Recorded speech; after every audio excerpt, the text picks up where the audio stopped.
sa mga motorista dito sa North America, may papakita ko sa inyo na importante na ma-check nyo, lalo na ngayong fall. Ito yung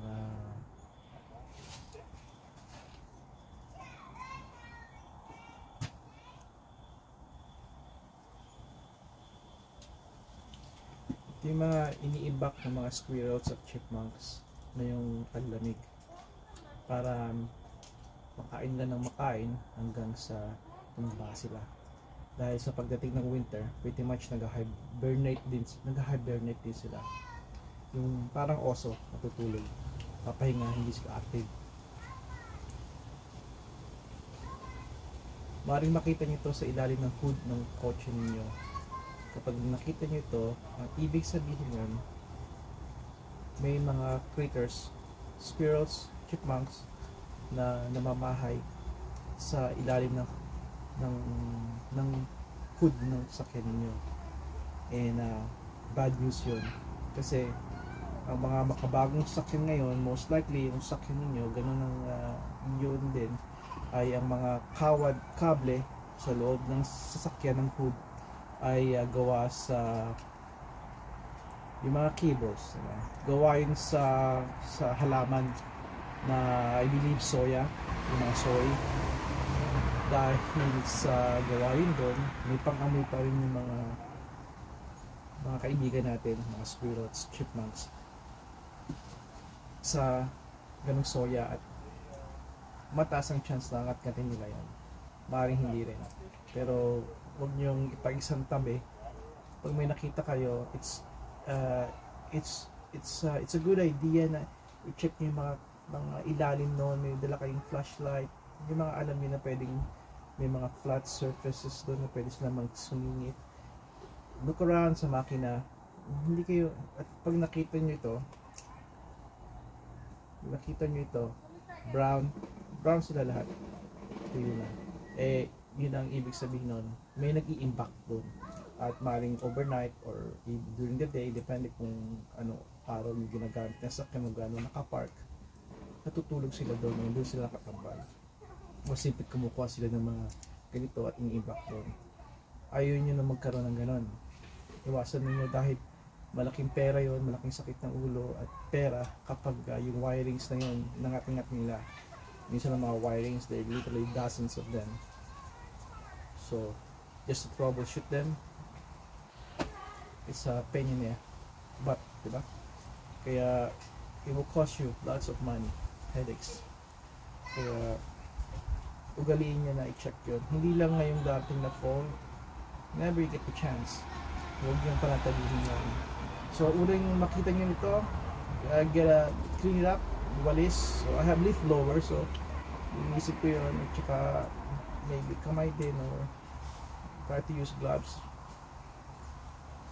At paano ma-prevention, simple mothballs, yung gamit natin mga lola. Batang 80s ako, binatilyo ng 90s. So familiar sa akin yung amoy na yun, yung mothballs. Pupunta ako sa probinsya sa lola ko, ang mga drawers may mothballs.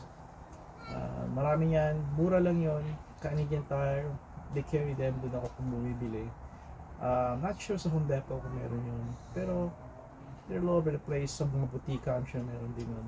Kaya importante na lagyan nyo yun. Paano nyo ilagay na hindi malalaglag? I don't know, ziplock, butasan nyo ziplock somehow, somewhere there, ilagay ninyo, talian nyo, you'll figure it out. Malakas ang amoy nun, yung amoy ng mothballs, diba? Pag naamoy ng mga kaibigan natin yan, then squirrel or chipmunks, I'm sure tatakbo sila, at hindi yung mamamerwisyo sa inyong sakyan. Importante kasi ang sakyan natin ay parang kalabaw, parang Pilipinas, diba? Workhorse ninyo yan, kabayo din, gamit nyo sa trabaho, pag-pick up ng mga bata, bakasyon, trabaho, diba? Groceries, importante yun. At malaking investment yun, I know, na ginagawa. Kahit bisan bigay lang ang sakyan, malaki pa rin ang gasto sa insurance, gas, parts, pinag-breakdown. bilang mga ibibigay ko mga tips din sa inyo, dahil I manage or maintain a lot of cars. May mga failure ako nung kabataan ko na hindi ko naalala ko pa, and gusto kong hindi rin magawa yun, nangyari sa inyo yan. At maraming tips lalo na dito. Ngayong winter, kailangan yung condition ng sakyan ninyo, not just the battery, not just the winter tires, marami pa. Tell you kung paano ang mga solusyon pag nag-lock yung pintuan nyo, please. Kaya mga dapat gawin, just stay tuned, be patient lang, kasi behind me, gulo at napakaraming trabaho. Kaya itong buti na sisingit ko lang ito. Hey, stay warm. Hanggang sa muli. Papakita ko muna sa inyo kung ano ko sabihin. Okay, tingnan natin kung makukuha ng camera ng ilaw. Yan, kikita niyo yung brown na yan. Ito, yan. Hindi ko masyadong ma-focus eh. Yan yung mga lagay ng mga squirrel at chipmunks.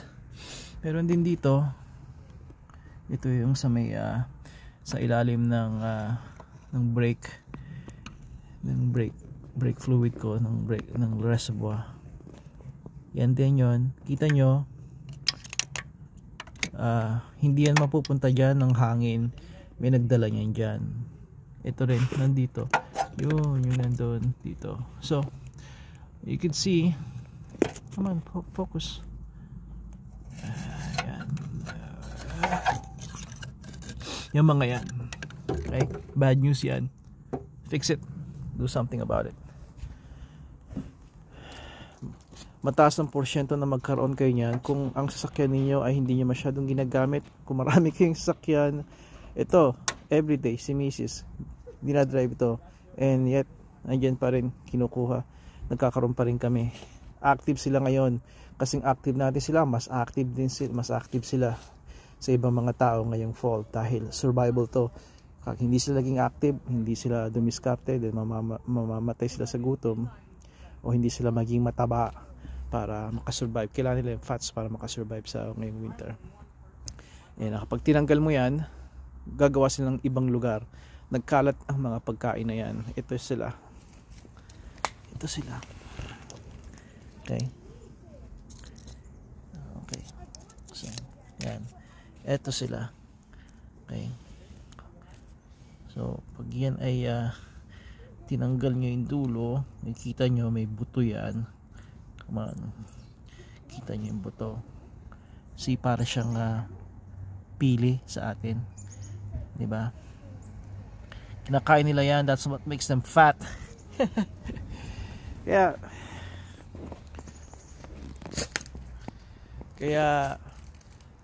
be alerto lang, ha. At kaya napakasimple lang ng solusyon na yun. Mothballs, linisin nyo muna, and then mothballs. At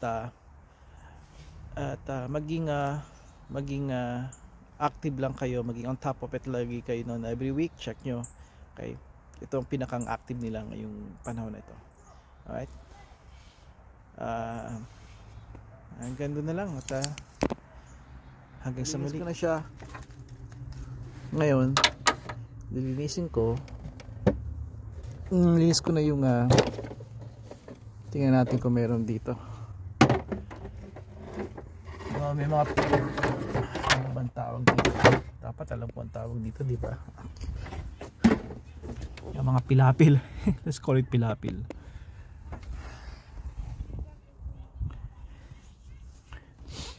Kaya ko rin to binuksan dahil yung cylinder 1, I think cylinder 4 nitong big V8 namin, Impala, ay nag-misfire na naman, at ang cylinder 4 na andito. Cylinder ay dahil V8 ito, let's see kung makita niyo yung, dahil V8 ito, ang cylinder ay 8. Okay? Ngayon, nag-uumpisa ang cylinder dito sa ito ay LS4 ang makina na to. Ang cylinder, ito ang cylinder 1, 3, 5 and 7. Ayan yun. May blue spark plug boot, spark plug wires. Dito naman sa kabila ay hindi nyo makikita, maybe pag nilagay ko ganyan, may mga blue wires yan. That'll be 2, 4, 6, 8. So ang bilang yan 1, 2, 3, 4, 5, 6, 7, 8. Yung number 4 doon ang may problema. Pag pinul ko yon, tinanggal ko yung spark plug, clean it up, it should work. It should work again. Well, it is working, pero bibigay ng idiot light. Pag sinabi kong idiot light, that means yun yung check engine. We call it here idiot light kasi kadalasan hindi nyo alam kung bakit may ilaw yon. So you feel like you're idiot, you don't know what that is, pero drive ka pa rin ng drive. We call it idiot light, and I think that's funny. So yun, hindi ko na ipapakita sa inyo kung paano ko linisin, pero alam ko isa sa mga videos ko, again, either dito or do sa old line, nilinis ko yung spark plug na yun. Konektado yun, nagta-traction control off itong Impala dahil doon, kasi minsan pag sinabing traction off error yon, may error yung traction off nyo, that doesn't mean may problema ka talaga sa traction. It's just connected to sa ibang problema, which is ito nga. Alam ko yun kasi it happened before, it happened several times, and I just don't know how to fix yung kung bakit lagi nagko-corrode, nagiging dumudumi lagi ang number 4 spark plugs. Pero sa ngayon it does that I don't know, every 3 months, quarterly. So wala akong problema talaga nun na malaki. Kaya for now, ito ang fix na alam ko, kaya it doesn't take much time. Kaya hanggang maayos ko ng mabuti, then ito ang gagawin ko, di ba? You do the best you can. At again, lagi kayong stay warm, and enjoy kung ano man ang enjoy ang weather. Kung warm, go outside, get that vitamin D. Okay, kasi pagdating ng winter, bihira na talaga yun. Isa pa, everybody's talking about winter. Yes, winter is coming, pero meron pa ilan pa tayo. At everybody's panicking pag nag-snow. You know, I told the wife, ang daming nagsasabing winter na. It is, papunta na tayo doon. Just because nag-snow na ngayon, that doesn't mean na winter na. At kalbaryo na ang sinasabi nyo, yung word yung kalbaryo. Mawala pa yung snow. Papunta pa lang kayo doon. Huwag kayong magalala, malapit na yung kalbaryo nyo. I love winter. Iba-iba tayo. And the snow is part of it. Kung bakit gusto kong winter. I guess iba nga tayo. I'm not making fun of those mga nahihirapan. Pero again, sa sinabi ko sa mga ibang kong videos, kung dito kayo titira sa Canada, you have to embrace that. You have to know how to deal with that, how to fight it, how to sabi niyo roll with the punches, yung like na sabi sa mga pamilya ko. And kailangan niyo masanay kayo, okay? At kailangan ituro niyo sa mga anak niyo. Minsan hindi nga natin mapilitan na maging frustrated sa winter, lalo na sa umaga maglilinis ka ng inyong mga sakyan, or even sa pintuan ninyo magpapala. Pero if you really just pag-aralan ninyo, kasi may mga teknik kung paano gawin ito na mapapagaan ng inyong buhay ngayong winter. Pagsuot ng tamang damit, at yung pagpala ng maayos. I'll tell you that, mga teknik yan, mga tama at uri ng pala, and even nutrition ninyo, importante yon. I'm not a health freak, kumakain ako ng mga hindi healthy rin, pero hindi naman sobra-sobra. Kaya yung mga yon, kapag kailangan nyo matutunan yun, dahil lalo pat dito nyo gusto mag-migrate, kailangan nyo matutunan, hindi yung tingin ninyo lagi pasan nyo ang daigdig tuwing winter. And it's true, hindi lang kayo nakakaranas ng hirap, lalo pa yung mga senior dito, they just wanna move. Kaya popular dito yung napunta sila sa mga warmer climates tulad ng Florida.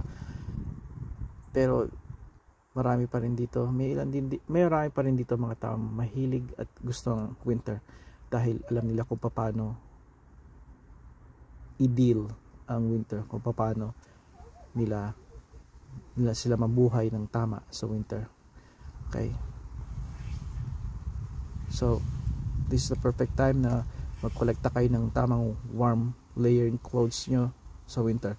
Okay, there's a lot of information out there, basta tama yung siliksik ninyo, at I will help you.